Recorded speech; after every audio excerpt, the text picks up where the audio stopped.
ang ating mga isip, ang ating mga puso sa mga salita po ng ating Panginoon. Okay? So, our topic this morning is about the doctrine of grace. Ang doktrina ng biyaya. No? So, bakit kailangan natin ito lagi? Kasi, ang gusto po ni Lord, maintindihan po natin ito at maunawaan ang doktrina ng biyaya po ng ating Panginoon. Okay? So, sino po ba nakakilala ng tulip? Tulip sa Tagalog, yung sa bulaklak. Bulaklak, di ba? Tulip. So, diyan tayo mag-aral ngayon sa bulaklak na yan. Di ba? At ang tulip na ito, napakahalaga na dapat po natin pag-aralan. Ito po ay acronym ng ating pag-aaral po ngayon. Tulip. T-U-L-I-P. Tulip. Yung bulaklak, ganun din ang spelling nun, ang tulip. Okay? So, number 1 stands for T. Total depravity of man. Pag sinabing total depravity of man, patay ang tao, spiritual. Agree ba tayo na patay ang tao spiritual? Mula sa simula ang kanyang buhay? Yes, patay po. Walang kakayanan ang tao na iligtas niya ang kanyang sarili at kapwa. Kasi patay siya eh. Meron bang patay na may response? Di ba wala? Kahit sa physical na patay, pagpatay ng mga mahal natin sa buhay, kamag-anak o sino man, naranasan natin yan lahat. No, nakita ko natin lahat. Kahit man anong katok mo yan, kahit anong kalabog mo yan, doon sa kanyang kabaong, walang response po yan. Kasi pag may response, pag nag-response mo yan, baka tatakbo ka. So wala po talaga kahit anong gawin natin dyan. Tama po? Okay? Ganon din ang ating buhay spiritual.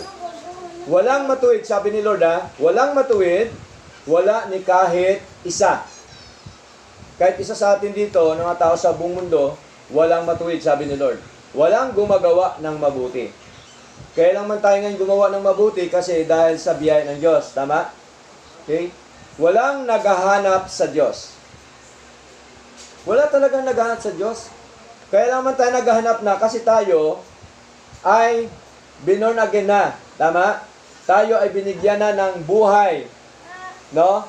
Tayo ay binuhay na maguli ng Espiritu ng Diyos. Kaya natin hinahanap. Si sister, hinahanap niya yung church. Hinahanap niya ang katuwiran ng Diyos. Si nanay, ganun din. Hinahanap ang katotohanan. It's either, maaari si sister Jen, hinahanap din niya. Sila ni sister, hinahanap katotohanan. Lahat tayo, hinahanap natin ang katotohanan. Okay? Pero from the very start of our life, walang humahanap sa Diyos sapagkat siya po'y patay. Spiritual. Tama? Maliban lamang siya na binuhay ng ating Panginoong Diyos. Dahil patay ang tao sa kasalanan at pagsuway. Di po ba? Now, pakinggan po natin mga kapatid. A dead person cannot see the kingdom of God. Ang patay na tao, hindi niya makikita ang kaharian ng Diyos. Tama? A dead person cannot enter into the kingdom of God. No? Kasi patay siya eh. Paano niya mahanap? Paano niya makita? Paano siya pumasok? Patay nga sa spiritual, no? A dead person cannot hear. Hindi niya mapakinggan ang salita ng Diyos. Cannot believe, no? Cannot believe the word of God. Cannot understand the spiritual things. Hindi niya maintindihan, hindi niya maunawaan, hindi siya makarinig. Na kahit nadidinig niya, hindi niya maintindihan, hindi niya maunawaan, sapagkat siya po ay patay spiritual. Anong katibayan sa banal na kasulatan? Ito po, basahin po natin. Una, no, pinakita sa atin ng Diyos na ang tao po ay patay dahil sa kasalanan at pagsuway. Romans chapter 5, verse 12. Okay, babasahin po ni Sister Marilyn po. Romans chapter 5, verse 12. Sige po. Si Nanay. Paano na sa pamamagitan ng isang tao ay pumasok ang kasalanan sa isang libutan at ang kamatayan ay sa pamamagitan ng kasalanan at sa ganito ay ang kamatayan ay naranasan ng lahat ng mga tao sapagkat ang lahat ay nagkasala. Amen. ang kamatayan po ba spiritual na naranasan ng lahat ng tao? Yes, sabi po ng banal na kasulatan. Okay? So, ang kamatayan po, meron 5 klaseng kamatayan. No? Kasi baka ang kamatayan, 2 lang yung alam natin. Merong 5 klase ang kamatayan.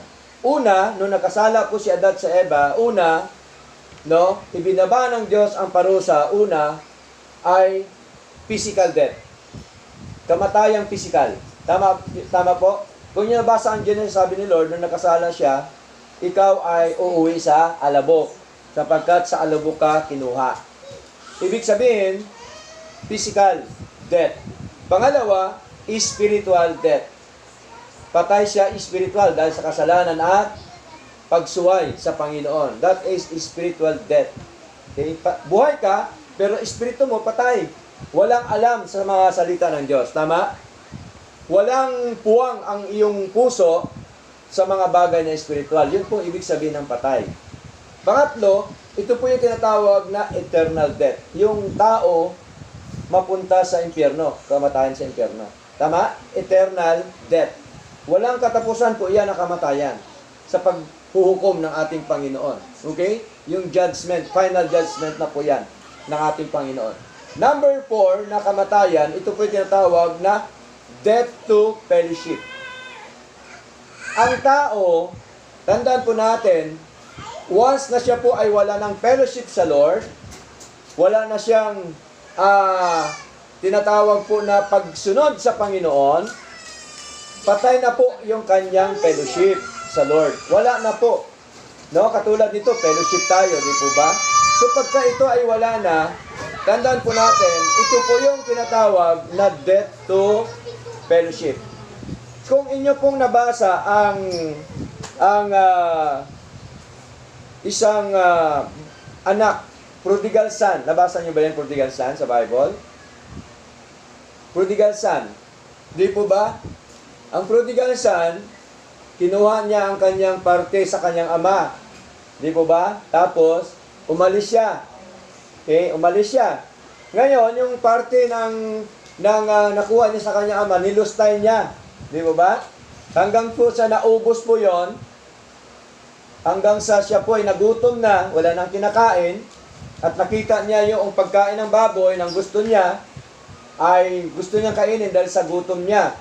Subalit, kanya pong naalala na sa bahay pala ng kanyang ama, dahil may kaya sila, merong maraming pagkain. Ano ho nangyari? Nagbalik loob siya sa ama niya. Tama? Okay? Kaya nung nakita siya ng ama niya, malayo pa, sabi ng ama niya, ito ang anak ko na namatay, ngunit nabuhay. Tingnan niyo po saan siya namatay? Physical ba? Hindi. Saan siya namatay? Sa fellowship niya sa ama niya. Sa kanyang fellowship, tama? Sa kanyang pagsama doon sa ama niya.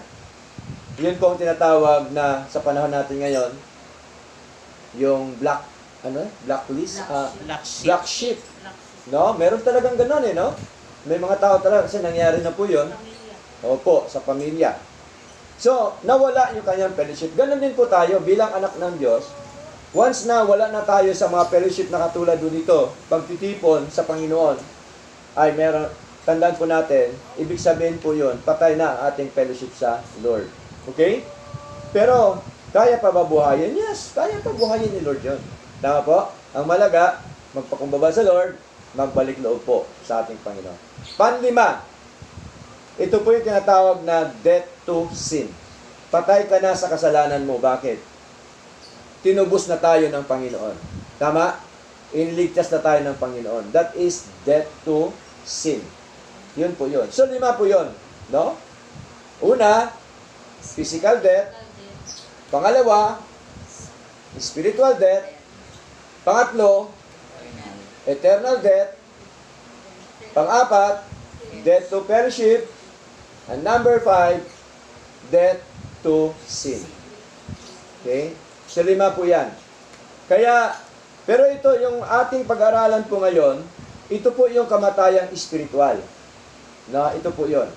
No, next natin na pagtitipon, pag-aralan din natin yung 5 different of death. No, pag-aralan po natin. Okay? So dito sa nabasa kanina ni Sister Marilyn, malinaw po na pumasok ang kasalanan sa sanlibutan at ang kamatayan sa pagitan ng kasalanan. No? At sa gayon, ang kamatayan ay naranasan ng lahat ng mga tao. Bakit po? Kasi doon ang galing yung buhay natin kay Adan. Tama? Dumami na dumami ang tao hanggang sa ating henerasyon ngayon. Tama po?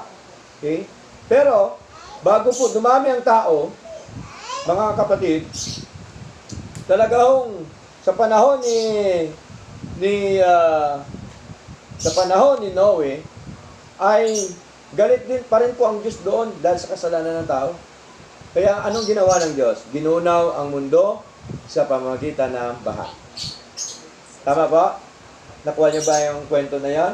O nabasa niyo ba yun sa Biblia? O, ilan lang sila na ligtas doon sa tubig, sa baha, sa kamatayan? 8. 8 lang po sila. Hanggang sa dumami uli ang tao, dumami hanggang sa ating panahon ngayon. Pero sa panahon natin ngayon, ano ng klaseng paggunaw ni Lord ang kanyang gagawin? Sa pamamagitan ng apoy. Hindi na po sa baha. Kaya pag tinignan mo yung rainbow, sino ba nakita ng rainbow? Baghari. Pagka umulan, o di kaya bago umulan, di ba? May baghari. Ano ibig sabihin? Nagre-remind po. Yun po ay tanda ng Panginoon sa atin, nang ibig sabihin po na gugunawin na ng Diyos ang mundo sa pamamagitan ng apoy, hindi na ng tubig. Okay? Yun po nagre-remind sa atin. Okay? So, biblical po yan, no? Atin po yan tatalakayin din. Marami tayong tatalakayin, mga kapatid. Now, sa atin pong pag-aaral nito, number 1, total depravity of man. Wala talaga, patay po. Walang kakayanan ng tao. Naligtas niya kanyang sarili at ang kanyang kapwa. Okay? So, anong katibayan? Basahin po natin Romans chapter 3, verse 10 up to verse 12. Okay? Romans chapter 3, verse 10 up to verse 12. Sige po. Babasahin po ni Sister Maymay. Gaya ng nasusulat, walang matuwid, wala kahit isa. Walang nakatatalastas, walang humanap sa Diyos. Silang lahat ay nagsilihis, magkakasamang nawalan ng kasaysayan, walang gumagawa ng mabuti, wala kahit isa. May gumawa ba ng mabuti? Wala. Di ba wala? Kahit isa, sabi ni Lord, wala eh. Di ba? Wala nga daw humahanap sa Diyos eh. Di ba? So ano pa po? Walang nakatalastas sa Panginoon. No? Kaya habag na lang ng Diyos talaga na tayo ngayon nandito dahil sa biyaya po ng ating Panginoon. Okay? Walang humahanap sa Diyos, walang nakakaunawa, no? Sa Panginoon. Walang matuwid ni kahit isa, sabi po ng banal na kasulatan. Okay? Tapos sabihin ng maraming mga ngaral, gumawa ka lang ng mabuti, maligtas ka. No? Mali po. Kontra dito sa sinasabi ni Lord. No? Sabi ni Lord, walang mabuti, wala ni kahit isa. Okay? So, tandaan po natin, ang paggawa ng mabuti natin ngayon ay ebidensya po yan na tayo niligtas ng Diyos. Amen? Hindi yung gagawa ka ng mabuti para maligtas ka. So, ibig sabihin, nagpe-perform ka, ginagawa mo sa sarili mo para ka maligtas. Wala nga eh. Wala nga matuwid, di kahit isa eh. Habag lamang po ng Diyos na tayo niligtas ni Lord. Biyaya ng Diyos na tayo po ay niligtas ng ating Panginoon. So, yun po ang kalagayan ng tao. Ano pa po ang kalagayan ng tao? 1 Corinthians chapter 2, verse 14. 1 Corinthians, no? Chapter 2, verse 14. Okay? Tabihan mo, Sister Agustina ito. Para 1 Corinthians chapter 2, verse 14. Babasahin, Sister Gretchen po. Sige pa.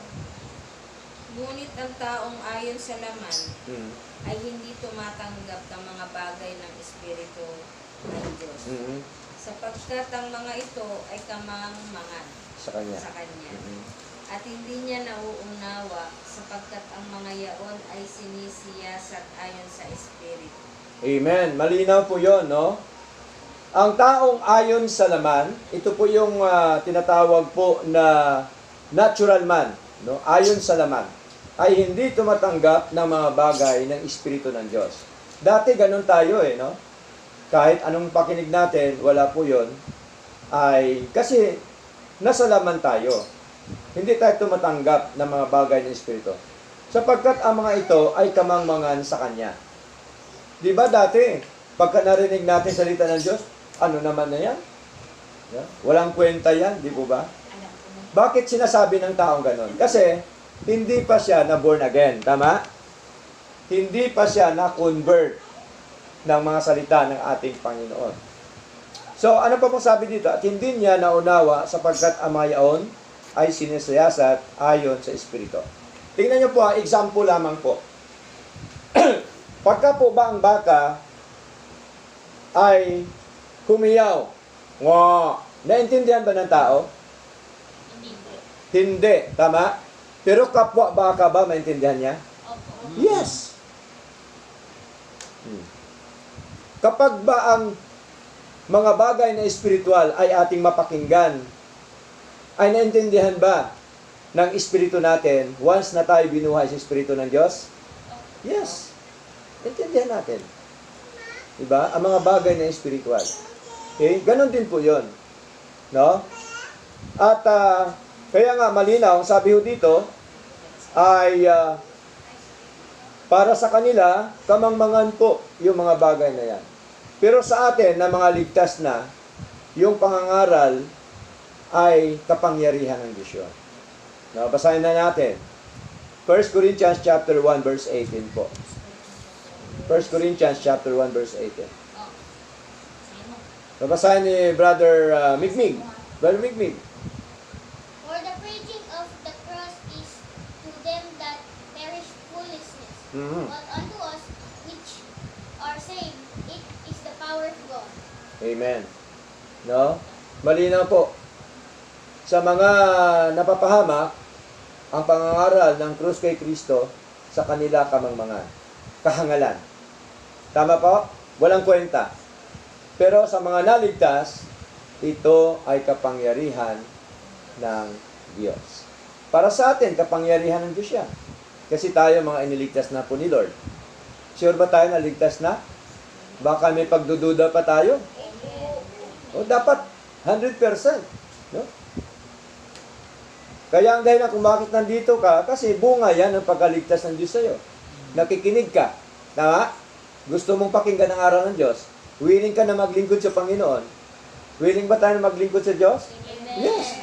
Kaya nga tayo nandito kasi willing tayo. No? Na maglingkod sa Panginoon. That is the fruit. That is the evidence. That is the proof of our eternal salvation. So bunga po yan, ebidensya po yan. Pureba po yan ng kaligtasan natin. Kaya tingnan nyo po, ang nangyari sa atin, ito, mga minamahal. Nung tayo ay mga patay dahil sa kasalanan pagsuway, ito po ang ginawa ng Diyos sa atin. Basahin po natin Ephesians chapter 2 verse 5. Sister Agnes, pakibasa po. Ephesians chapter 2 verse 5. Bagamat tayo mga patay dahil sa ating mga kasalanan, tayo binuhay na kalakip ni Kristo. Sa pamagitan ng biyaya, kayo'y nangaligtas. Amen. So itong ginawa ng Diyos, na tayo, bagamat tayo mga patay dahil sa kasalanan, sa ating mga kasalanan, tayo'y binuhay. Sino nang bumuhay sa atin? Ang Diyos. Tama? Tayo'y binuhay na kalakip ni Kristo. Kung paano binuhay ng Ama si Kristo, tayo din binuhay mula sa patay na kalagayang espiritual. Tama? Espiritual po ang pinag-usapan natin, hindi physical. Okay? Dahil sa ating mga kasalanan, tayo binuhay na kalakip ni Kristo, sa pamamagitan ng biyaya, kayo'y nangaligtas. For by grace, ye are saved. Kaya ang kaligtasan natin, biyaya po yan ng Diyos. Ginawa ng Diyos. Pag sinabing biyaya, ginawa ng Diyos. Hindi ginawa ng tao. Tama? Ginawa ng Diyos ang kaligtasan. Kaya nga tayo naligtas kasi gawa ng Diyos yun eh. Binigay ni Lord sa atin, niligtas tayo ni Lord. Binuhay tayo ni Lord sa kaligtasan.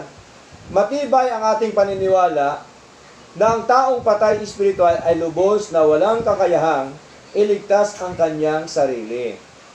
Ang isang makasalanan ay hindi makalalapit sa Diyos sa pamamagitan ng sarili niyang malayang kalooban, maliban na siya ay buhayin ng Espiritu ng Diyos. Ang kaligtasan ay ganap na sa pamamagitan lamang ng biyaya ng Diyos. Kaya nga po, biyaya eh. Kasi ang gumawa nun ang Diyos. Hindi ang tao. Hindi yung performance ng tao. No? Hindi sa magaling ang tao. Okay, wala naman magaling sa atin. Isa lang magaling, si Lord. Sabi nga ni Lord, walang mabuti. Diba? Wala ni kahit isa. Oo, lahat ay makasalanan. Lahat ay patay dahil sa kasalanan at pagsuway. That is, number 1, total depravity of man. Number 2, yung letter U, di ba, tulip yun, stands for you, unconditional election. Ang paghirang ng Diyos sa atin, unconditional. Hindi ka hinirang ng Diyos dahil mabait ka. Hindi ka hinirang ng Diyos dahil nananampalataya ka. Yung kabaitan mo at pananampalataya mo at ang paggawa mo ng mabuti ay bunga yan, ebidensya yan, prueba yan ng pagkaligtas ng Diyos sa atin. Prueba yan ng pagkahirang ng Diyos sa atin before the foundation of the world. Kailan tayo hinirang? Before the foundation of the world. Kaya, maraming mga grupo ngayon na naniniwala na tanggap nila yung election, pero kaya daw sila hinirang dahil nananampalataya sila. Mali. Kasi ang paghirang, before the foundation of the world, paano ka pakikitaan doon ng pananampalataya? Wala ka pa sa mundo. May hinirang na po si Lord. Tama? Hindi ka pa nagpe-perform dito sa mundo. Kaya nga sabi ng banal na kasulatan, hindi ka pa pinanganak. Hindi ka pa nakagawa ng masama at mabuti. Para ang layo ng Diyos ay makita natin. Basahin natin. Romans chapter 9, verse 11. Okay. Romans chapter 9, verse 11. Babasahin po ni Nanay Lenny po. No? Pakisuyo, sister, kay Nanay Lenny. Hebrew chapter 9, verse 11. Sorry po. Romans chapter 9, verse 11 po. Yan po, Nay. Malaki po siguro yan. Romans 9:11 po. Sapagkat ang mga anak na hindi pa ipinanganak at hindi pa nagsisigawa ng anumang mabuti o masama, upang ang layon ng Diyos ay mamalagi ang nahihulog sa pagkahirap na hindi sa mga gawa kundi doon sa tumatawag.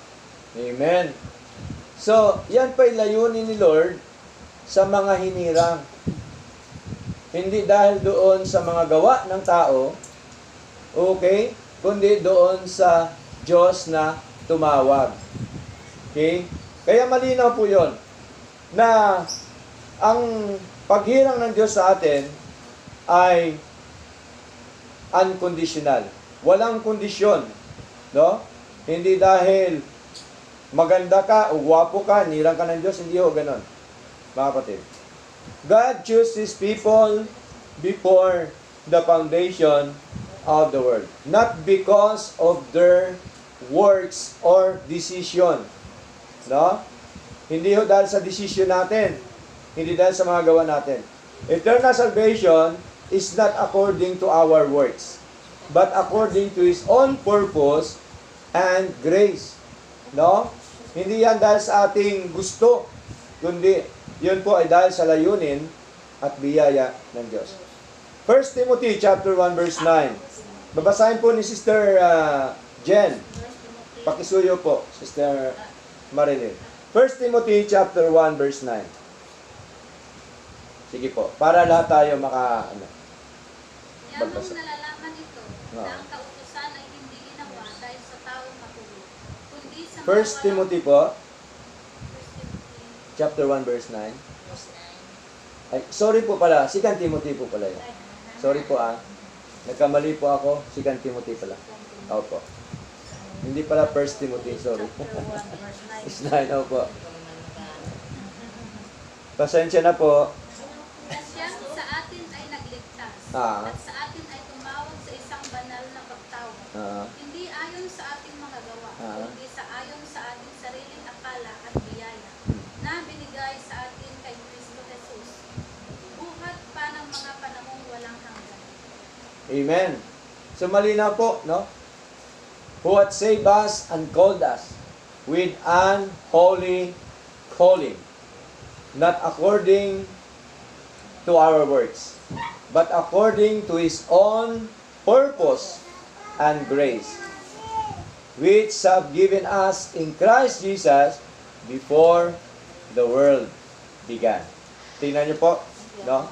Kaya ang kaligtasan po before the world began, no?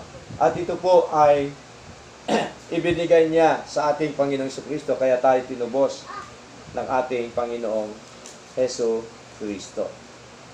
Ano pa? 2 Thessalonians chapter 2 verse 13. Mga katibayan na tayo po ay pinili ng Diyos, hinirang ng Diyos sa kaligtasan. 2 Thessalonians chapter 2 verse 13. Pakibasa, Sister Maymay. 2 Thessalonians chapter 2 verse 13.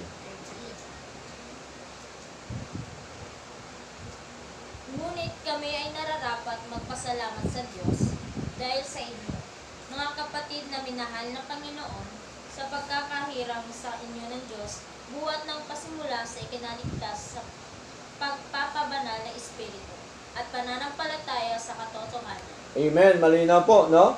Kaya sabi ni Pablo, nagkapasalamat siya sa mga kapatid, no? Sa church, sa mga kapatid, sa Panginoon. Nang sabi niya dito, bakit siya nagpapasalamat? Dahil sila ay hinirang, no? Sa pagkahirang sa inyo ng Diyos, buhat ng pasimula. Kailan sila hinirang ng Diyos? Buhat ng pasimula. Hindi yung pasimula ng mundo, kundi noon pa, no? Wala pang mundo, no? Hinirang na po sila ng Diyos. Saan sila hinirang? Sa ikaliligtas o sa kaligtasan, sa pagpapabanal ng Espiritu, at ang kasunod, nung tayo hinirang sa kaligtasan, ang kasunod ay pananampalataya sa katotohanan. Kaya ang kaligtasan, hindi ho para ka maligtas dahil sa iyong pananampalataya, kundi ang pananampalataya, bunga, ebidensya ng ating kaligtasan at buhay na walang hanggan na ibinigay ng Diyos sa atin. Tama? Na ginawa ng Diyos para sa atin. Kasi karamihan ganun sumampalataya ka lang sa Lord, matik yan, ligtas ka na. Di ba? Ang pananampalataya, ebidensya. Tandaan po natin, hindi cause. No? Iba yung cause, iba yung proof. Tama? Yung cause, ang kaligtasan. Yung proof is faith. Pananampalataya. Bakit? Sino ang may-ari ng pananampalataya? Di ba si Lord? He is the author and finisher of our faith. Paano ka magkaroon ng pananampalataya kung hindi ka niligtas ng Panginoon? Okay? Kaya una, kaligtasan, sunod, pananampalataya. Yun ang tamang aral. Hindi yung manampalataya ka muna para ka maligtas, kundi niligtas ka na ni Lord bago ka sumampalataya. No? Para bagang mangga yan, na ang mangga kailangan may puno bago magkaroon ng bunga at mga sanga at dahon. Tama? Okay? So tayo ang mga buang mga sanga. Tayo ang mga sanga, ang puno, si Lord. Si Lord na nagligtas at ang tayo ay nananampalataya. So yun po ang tamang aral. No? Huwag tayo maniwala na manampalataya ka lang, ligtas ka na matik. Tanggapin mo na si Kristo, ligtas na matik. Mali po. No? Kasi kung gagawin mo yan, kasi ang pananampalataya na walang gawa, patay. Sabi ng Biblia. Kung ang paniniwala mo, pananampalataya, may kasama pa rin gawa yon. Tama? Eh, paano yun? Sabi ni Lord, not according to your works. Ang kaligtasan, di ba? Nabasa natin kanina. No? What saved us and called us with an holy calling, not according to your works, but according to His own purpose and grace, which was given us in Christ Jesus before the world began. Eh, saan ngayon ang ginawa ng tao dyan? Di ba wala? Walang tao. Patay nga eh. Paano siya mag-perform? Ipatay nga. Di ba? So, malinaw po yun. Kaya ang tanong dyan, which comes first? Eternal salvation or faith? Sige nga. Tama, eternal salvation, hindi faith. Kasi ang faith, palo na yan. Kasunod na po yan, tama? Oh. May ebidensya ba, Pastor? Yes, basahin natin. Acts chapter 13, verse 48. Sige po. Acts chapter 14. 13, sorry. Acts chapter 13, verse 48. Babasahin si Agnes po. Nang marinig ito ng mga hintil ay nangagalak sila at niluwalhati ang salita ng Diyos at nagsisampalataya ang lahat ng mga itinilaga sa buhay na walang hanggan. Sino ang nagsisampalataya? Mga itinilaga. Mga itinilaga sa buhay na walang hanggan. So una, ang buhay na walang hanggan kasi tinalaga na po tayo ni Lord, tama? Kasunod, ang ating pananampalataya o paniniwala sa Diyos. Okay? So narinig nila ang mga salita ng Diyos, malinaw, ang mga itinilaga sa buhay na walang hanggan, anong ginawa nila? Sumampalataya sa mga salita ng ating Panginoon.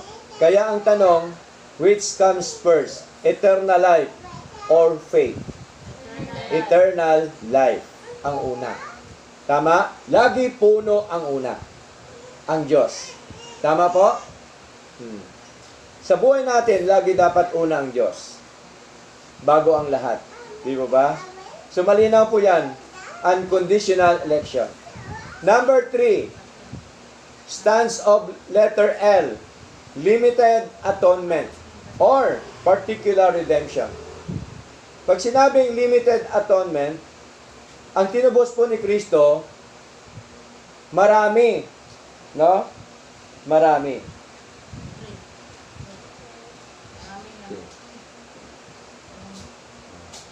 Maraming ano yan? Ang tinubos po ni Kristo, marami. Ang tanong, ang tinubos ba ni Kristo lahat ng mga tao sa buong mundo? O marami? Lipid. Centipede.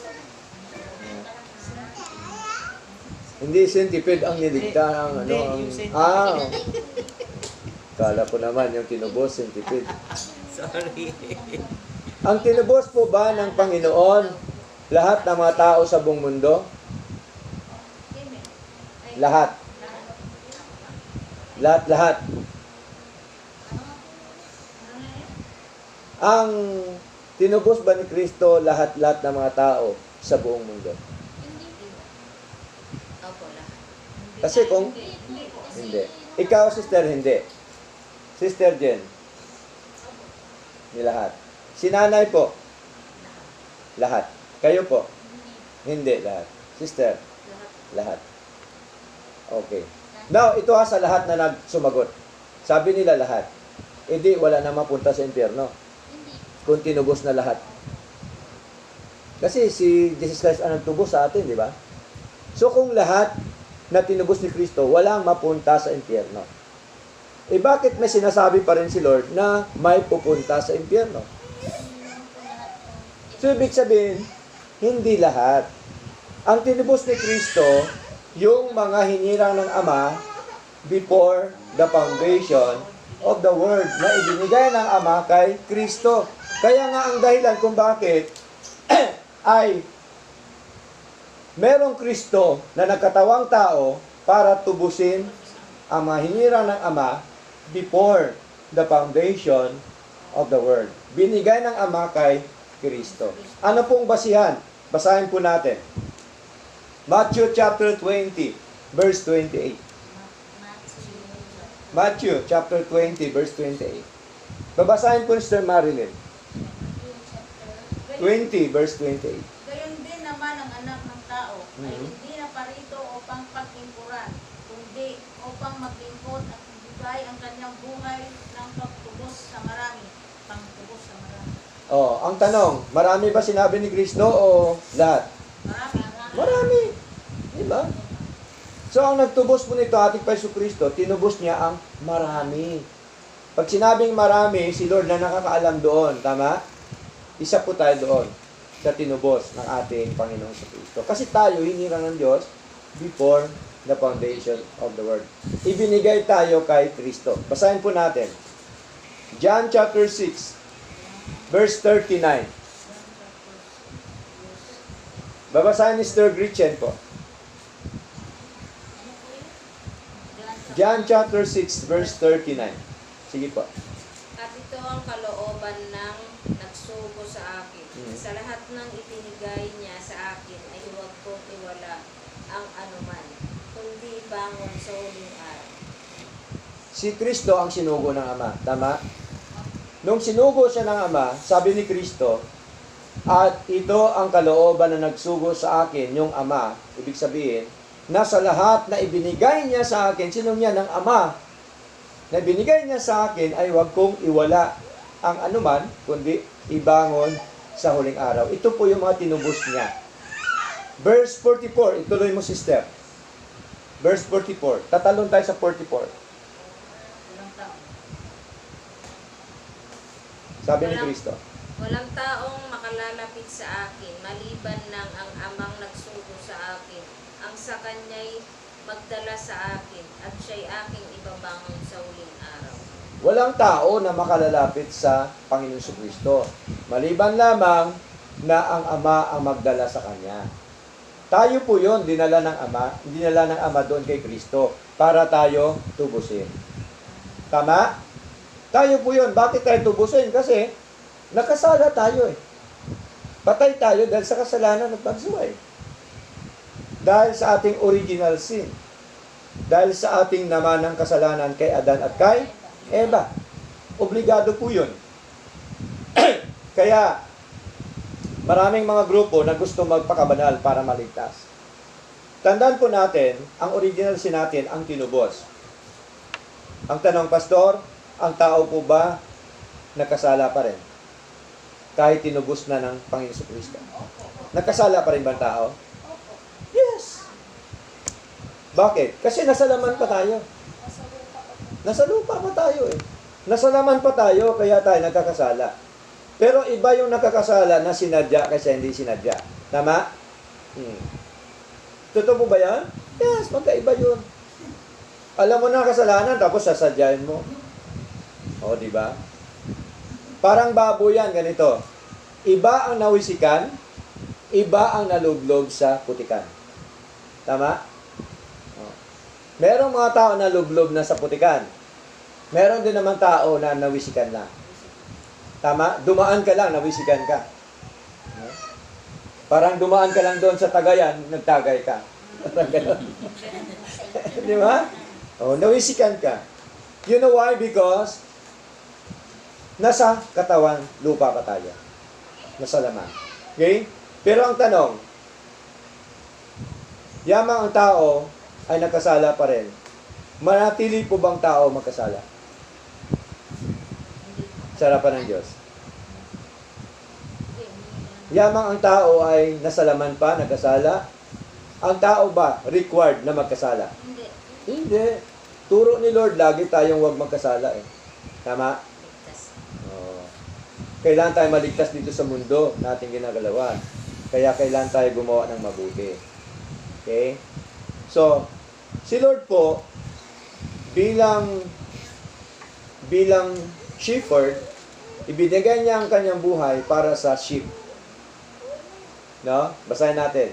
John chapter 10, verse 11. Si Sister Jen, kayo po. Chapter 10, verse 11 po. Sige po, sister. Ako ang mabuting pastor. Mhm. Binigay ang mabuting pastor ang kanyang buhay dahil sa mga tupa. Amen. Yung pastor na tinutukoy, si Lord Jesus Christ. Opo. Sabi po niya dito, I am the good shepherd.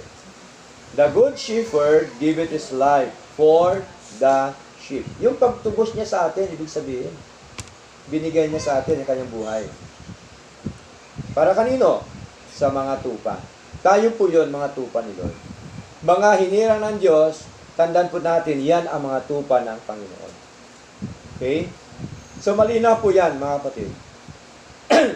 Ngayon, ang pagtubos, sa iba't ibang sa bawat angkan, bawat wika, bawat bayan, at bawat bansa. Yung pagtubos ng ating Panginoon Kristo. Hindi lahat ng mga tao sa buong mundo tinubos. No? Tinubos niya, binili niya ng kanyang sariling dugo, bawat angkan, bawat wika, bawat bayan, bawat bansa. Basahin po natin Revelation chapter 5 verse 9. Sige po. Chapter 5. Verse 9. Isang basahin mo. Pakibasa, Brad. Basahin mo. And they sung a new song, saying, Thou art worthy to take the book, and to open the seals thereof, for thou wast slain, and hast redeemed us to God by thy blood out of every kindred and tongue and people and nation. Amen. Malinaw po yan, no? Sabi dito, sa huling saknong sapagkat ikaw ay pinatay. Si Kristo po yon, no? At binili mo sa Diyos ng iyong dugo. Sino? Ang mga tao sa bawat angkan at wika at bayan at bansa. So, ibig sabihin si Kristo po may tinubos sa bawat angkan. No? Sa bawat angkan natin may tinubos si Kristo. Yes. Okay? Kasi pinili ni Lord Di ba? Before the foundation of the world. Bawat angkan at wika. No? Bawat wika, merong tinubos si Kristo. Kaya lagi ko sinasabi, merong Bisaya, tinubos, merong Tagalog, merong Ilocano, merong Amerikano, merong Negro, no? Bawat bansa, bawat wika, no? At ano pa? Bawat bayan, sa iba't ibang bayan. May tinubos siya sa bayan ng Cabanatuan, bayan ng San Miguel, bayan ng Davao, basta lahat na bayan. Bawat bayan, merong tinubos ang ating Panginoon Jesucristo. Sa madaling salita, hindi lahat ng mga tao sa mundo ay tinubos ng ating Panginoon. Kaya nga tinatawag po siya na limited atonement o particular redemption. No? So malinaw po, they teach that Christ actually saved His people by His death, not merely make salvation possible. No? At hindi po yan para bagang sa tao ay posible, para bagang nagdalang isipan siya. Yun talaga ay tunay at totoo na tinubos tayo ng ating Panginoong Hesus Kristo. T, total depravity of man. U, unlimited atonement. Unlimited election, unconditional election. L, limited atonement. I, irresistible grace of God. Pag sinabing irresistible grace of God, hindi mapigilang biyaya ng Diyos. Yung pag-born again sa atin. No? Ang pag-born again sa atin, immediate po yun. Once na ikaw hinirang ng Diyos, once na ikaw nasa sinapupunan na, immediate na yan, go-born again ka ng Espiritu ng Diyos. Katulad po ni Jeremiah, nasa sinapupunan pa lang, pinili na po siya ni Lord. No? Ibig sabihin, talagang binorn again na po siya. No? Inayos na po ang kanyang buhay during that time. Okay? Kasi merong aral na nangangaral ngayon, take note po marami ngayong mga ngaral, mga pastor, nagsisilipan na ngayon. Nang kanilang paniniwala, para ka daw ma-born again, kailangan marinig mo ang salita ng Diyos, pangaralan ka. Through the gospel. Mali. Ang tunay na born again, through the power of the Holy Spirit. Ang nagbo-born again sa atin, ang Espiritu ng Diyos. Hindi yung gospel ito. Ang gospel to inform kung paano tayo binorn again. Tama? To inform lagi yan ang gospel. No? So, malinaw po na the Holy Spirit effectually calls and regenerates God's elect. We are spirit regeneration, not gospel regeneration. No? Hindi yan nagbo-born again ng gospel, kundi ang Espiritu ng Diyos. Okay? Ang nagbabago ng puso natin, ang Diyos. Tama? Okay? Yung puso natin dati, na pusong bato, pinalitan na po tayo ng pusong mamon, malambot. Kaya ang tao, pagka sinasabihan mo, nagtatampo kasi mamon. Ibig sabihin po, binigyan po tayo ng pusong spiritual na puso. Okay? No? Malambot na puso, may takot na puso sa Diyos, may bagong puso sa mga dating ginagawa na maling ginagawa na puso sa harapan ng ating Panginoon. Okay? Basahin natin Ezekiel chapter 36 verse 26 up to verse 27. Opo, Ezekiel. Babasahin po ni Nanay Lenny po. Ezekiel chapter 36 verse 26 up to verse 27. Sige po na, sa wikang Tagalog.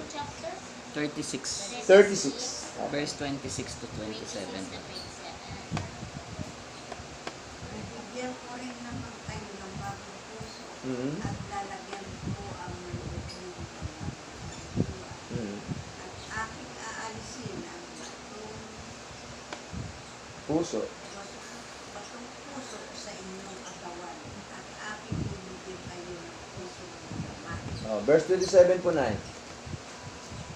At aking ilalagay ang aking espiritu sa loob ninyo at palakarin ko kayo ng ayon sa aking mga palatuntunan at inyong biniangatan ang aking mga kahatulan at isasagawa. Amen. Kaya natin ngayon sinasagawa yung utos ni Lord kasi po pinalitan na po yung ating puso.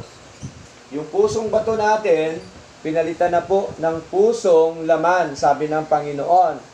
No, binigyan na po tayo sa ating puso ng espiritu ng ating Diyos. Kaya nananahan na po sa atin ngayon yung espiritu po ng ating Panginoon. Okay? So malinaw po yun. Next. We are born of God or born of the Spirit. Ang nag-born again sa atin, ang Diyos, ang Espiritu ng Diyos, hindi yung pangangaral ng pastor. No? Ang nag-born again sa atin. Ang Diyos mismo ang nag-born again po sa atin. Basahin po natin, okay, sa John chapter 1 verse 13. Verse 13. Babasahin po ni Brother Migmig kasi medyo inantok si Brad. Sige lang po. Opo. Which were born not of blood, Ah. nor of the will, nor of the flesh, nor of the will of man, but of God. Amen. No? Na mga ipinanganak hindi sa dugo. No? Hindi tayo pinanganak dahil sa dugo. Hindi pinanganak dahil sa kalooban ng laman. Ni sa kalooban ng tao. Kundi ng Diyos. Ibig sabihin, pinanganak tayo ng Diyos. Tama? Malinaw po yan. No? Ibang kapanganakan physical, ibang kapanganakan spiritual. Ang kapanganakan physical, gawa po yan ng tao. Tama? Pero, of course, ang Diyos pa rin ang siyang nasusunod. Lalong-lalo na yung kapanganakan nating spiritual, ang nag-born again po sa atin, tandaan po natin, walang iba kundi ang ating Diyos. Hindi po ang pangangaral, hindi po ang desisyon ng tao, hindi po ang bautismo para tayo ma-born again, hindi ang pananampalataya natin para tayo ma-born again, kundi kaya tayo na-born again dahil tayo po ay Pinilos ng kapangyarihan ng Diyos, tayo po ay binunagin ng Espiritu ng Diyos. Kaya yun po ang tinatawag na irresistible grace of God. Okay? We believe regeneration is direct and sovereign by the Holy Spirit without human cooperation. Ang born again, without human cooperation. No? The new birth is not produced by gospel preaching, but by God alone. The gospel is the good news of salvation already accomplished by Christ. The gospel is not means of eternal salvation, but a declaration of it. So, ang Ebanghelyo, nag-inform sa atin, nagdideklara sa atin kung anong ginawa po ni Lord. Panghuli, panlima, sa tulip. Letter P, preservation of the saints. Preserve. Sino ang nagluluto para ma-preserve? Ang ulam, pagka niluto natin para ma-preserve, saan natin nilalagay? Sa ref. Sa ref. Tama? Para hindi masira. Para ma-preserve. Ang ulam, ilagay sa ref. Para hindi mapanis. Ang tao, nakapreserve sa Lord ang kanyang kaligtasan. Pag sinabi nakapreserve, hindi nawawala, hindi naalis, hindi nakukuha, o hindi naagaw ng sinuman. Nakapreserve na eh.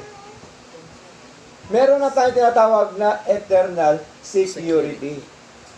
Secured na po ang ating kaligtasang eternal. Hindi yung gagawin pa lang, kundi secured na tayo dahil sa Panginoon. Amen po? Iba ang preservation kaysa perseverance. Ang perseverance, dito po yung ginagawa natin sa mundo. With action. Perseverance. Yung preservation, si Lord ang may gawa. Tama? Siya po ang nag-preserve sa atin. Before the foundation of the world, hanggang sa pagtubo sa atin, hanggang sa pag-born again sa atin. Diba? Sino ang naghirang sa atin before the foundation of the world? The Father. Sino nagtubos? The Son. Sino nag-born again? The Holy Spirit. Holy Ghost. Diba? Pares lang po yan. Holy Spirit, Holy Ghost. Okay? So, walang kawala ang kaligtasan ng tao. Tama? Kasi ang Diyos ang nagligtas. Pagkatao nagligtas, natatanggal yan. Di ba? Kaya sabi ng tao, oh, tanggapin mo si Kristo para ka maligtas. Pag tinanggap na, pag nawala ng paglilingkod, ay, hindi ligtas yon kasi nawala na siya sa paglilingkod. Mali. Mali po yun. Laban o bawi ang kaligtasan sa kanila. Sa Lord, hindi ho. Pag binigyan tayo ng kaligtasan, talaga ho tayong binigyan. Tama? Meron tayong eternal security. Anong katibayan na hindi tayo mahulog sa Panginoon? Hindi mawala ang kaligtasan. Basahin ho natin. John chapter 10, verse 28 up to verse 29. Babasahin po Sister Gretchen para hindi humahulog. Sister. Sige po. Verse 28 28. to 29.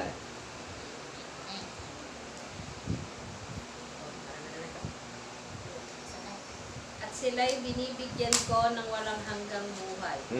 At kailanmay hindi sila malilipol. At hindi sila aagawin ng sino man sa aking kamay. Ang aking Ama na sa kanila ay nagbigay sa akin ay lalong dakila kaysa lahat. At hindi sila maaagaw ni numan sa kamay ng Ama. Amen. Ilang kamay ba ang umahawak sa ating kaligtasan? Dalawa. Kamay ng Panginoon Kristo at kamay ng Ama. Tingnan niyo po. No? Kung literal lang ng kamay ang hawak, Kung tao lang ang hawak, babagsak yan, mawala yan.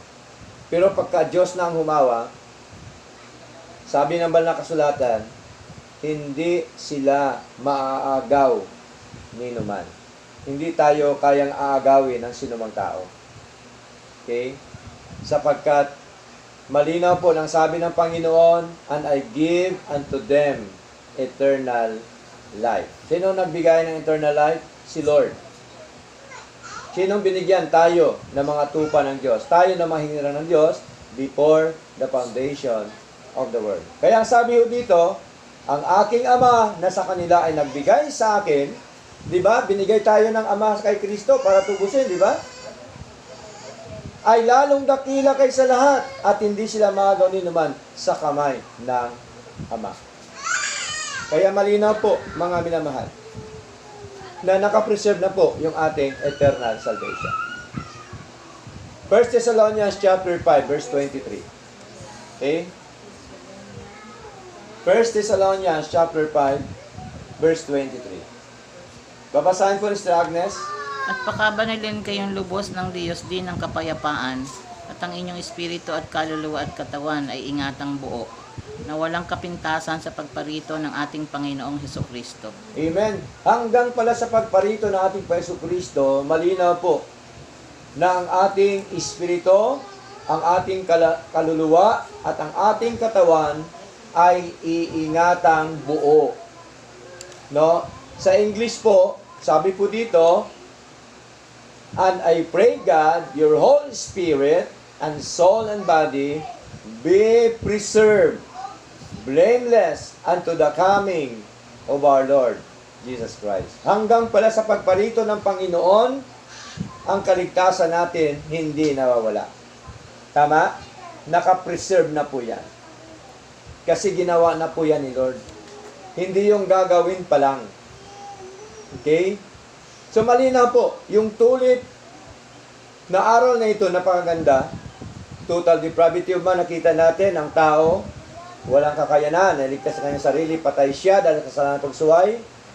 Yung unconditional election, walang kondisyon, ang paghirang ng Diyos sa atin, pagpili, limited atonement, yung mga tinubos lamang ni Kristo, yung mga binigay ng Ama kay Kristo, tayo po yon.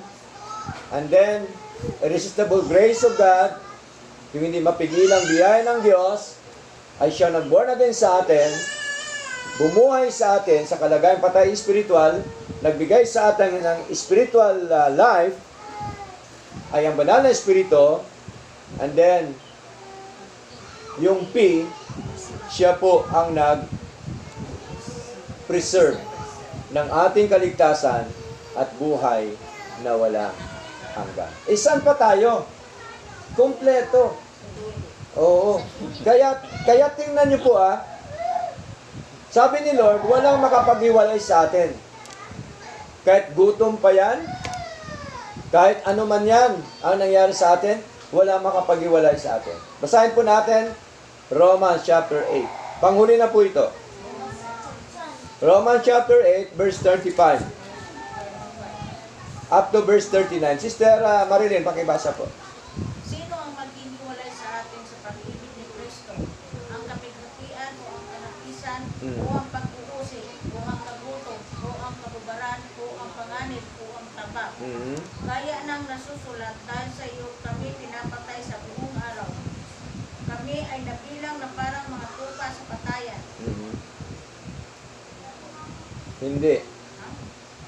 Verse 37. Hindi, kundi sa lahat ng mga bagay na ito, tayo higit pa sa mga mapagtagumpay sa pamamagitan niya o sa atin ay umibig. Sige po, tuloy niyo. Sapagkat ako'y naniniwala lubos na kahit ang kamatayan man, kahit ang buhay, kahit ang mga anghel, kahit ang mga pamunuan, kahit ang mga bagay na kasalukuyan, kahit ang mga bagay na darating, kahit ang mga kapangyarihan, kahit ang kataasan, kahit ang kababaan, kahit ang alinman ibang nilalang ay hindi makapaghiwalay sa atin sa pag-ibig ng Diyos na nasa kay Kristo Jesus na Panginoon natin. Amen. Wala makapaghiwalay sa atin sa pag-ibig ng Diyos. Ito po yung kaligtasan at buhay na walang hanggan. Di po ba? So malinaw po yun. Kahit na anong mangyari sa buhay natin, walang makapaghiwalay sa atin sa pag-ibig ng Diyos. Kasi tayo talaga ay inibig po ng Diyos. Ibig sabihin, iniligtas po tayo ng ating Panginoon. Kaya ang sabi niya doon, for God so loved the world, John 3:16, that He gave His only begotten Son, whosoever believeth in Him should not perish, but have an everlasting life. That is a declaration ng ating kaligtasan. No? Deklarasyon po ito ni Lord sa ating kaligtasan, mga kapatid. Okay? We are strongly believe in the eternal security of the elect. Why we call it preservation of the saints? Because salvation is preserved by God's power, not by man's strength. Tandaan natin. Ang tao ay hindi makapagliligtas sa sarili. Ang Diyos ang pumili sa kanyang bayan. Si Kristo ay namatay para sa kanyang mga hinirang. Ang biyaya ng Diyos ay makapangyarihan sa bagong kapanganakan at iingatan ng Diyos ang kanyang mga anak hanggang sa wakas. Purihin po ang Panginoon at meron ba tayong tanong sa